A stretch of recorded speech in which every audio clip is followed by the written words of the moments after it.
And this is our daily reading 3776, 3777, and 3778.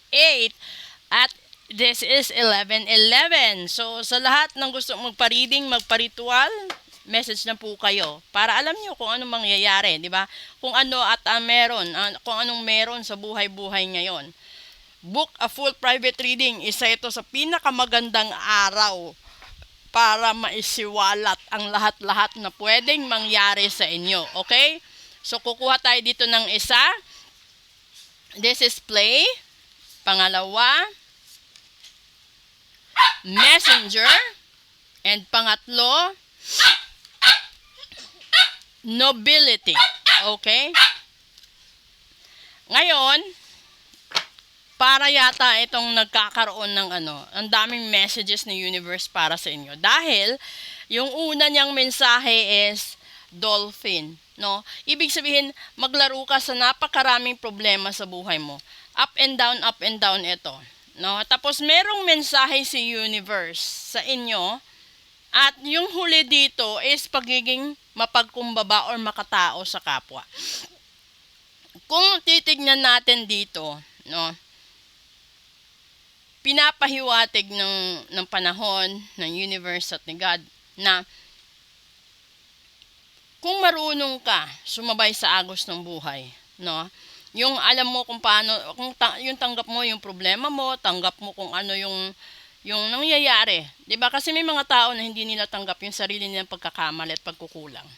Hindi nila matanggap na sila yung dahilan kung bakit nasira pamilya nila, sila yung dahilan kung bakit nawasak yung pagsasama nila, 'di ba?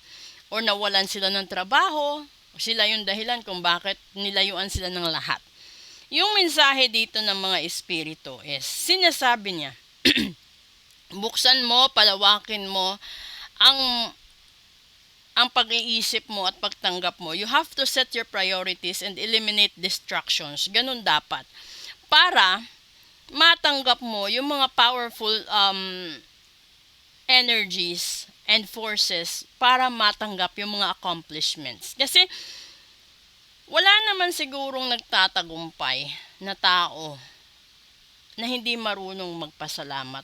Posible, may mga tao na kahit tough sa paningin mo, kahit sabihin, kasi may mga taong malakas ang dating eh. May mga taong stricto ang dating. Pero magtataka ka bakit successful sila.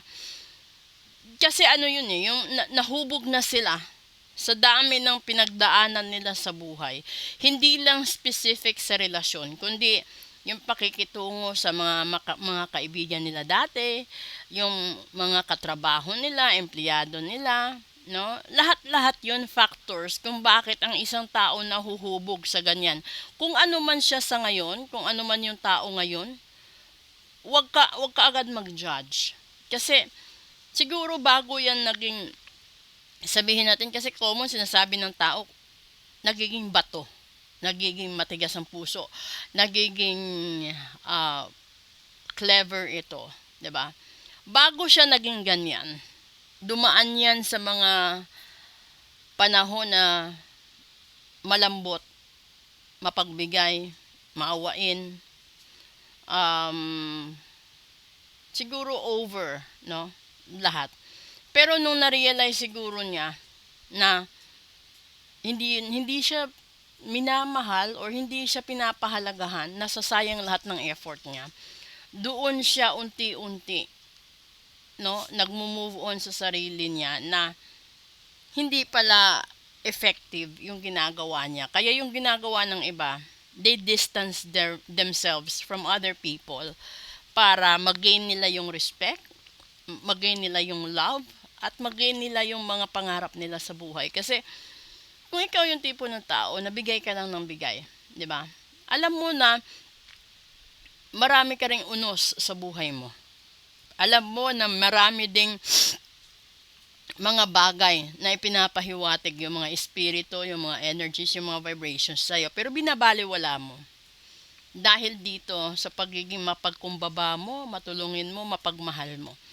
Yun nga lang, yung taong ganito, ito yung mga tao na malimit na sasaktan. Ito yung mga tao na wala namang hinahangad kundi mahalin lang sila, alagaan lang sila, respetuhin. Yun.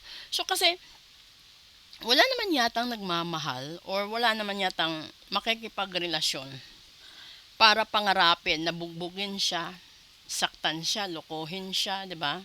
Gatasan siya. Walang ganun. So, hindi naman literal hindi naman sana magastos magmahal. Ang pangit lang, yung iba kasi dinadaan nila sa pera. Lahat-lahat. Dinadaan sa karangyaan. So, may portion doon na may pandaraya. Kaya minsan naluloko, nabobola, 'di ba? Naiisahan. Ganun ang buhay nila. Pero kung pakakatandaan mo 'yan, hinding-hindi na sila mauuto pagdating ng tamang panahon dahil natuto na 'yan. Okay? So kung gusto niyong malaman kung ano yung mangyayari sa buhay-buhay ninyo, sa negosyo, sa pag-aaral, sa board exam, at sa pag-apply sa abroad at kung ano-ano pa, message lang po kayo kung gusto niyo mag-book ng full private reading ngayong 11/11. Maraming salamat.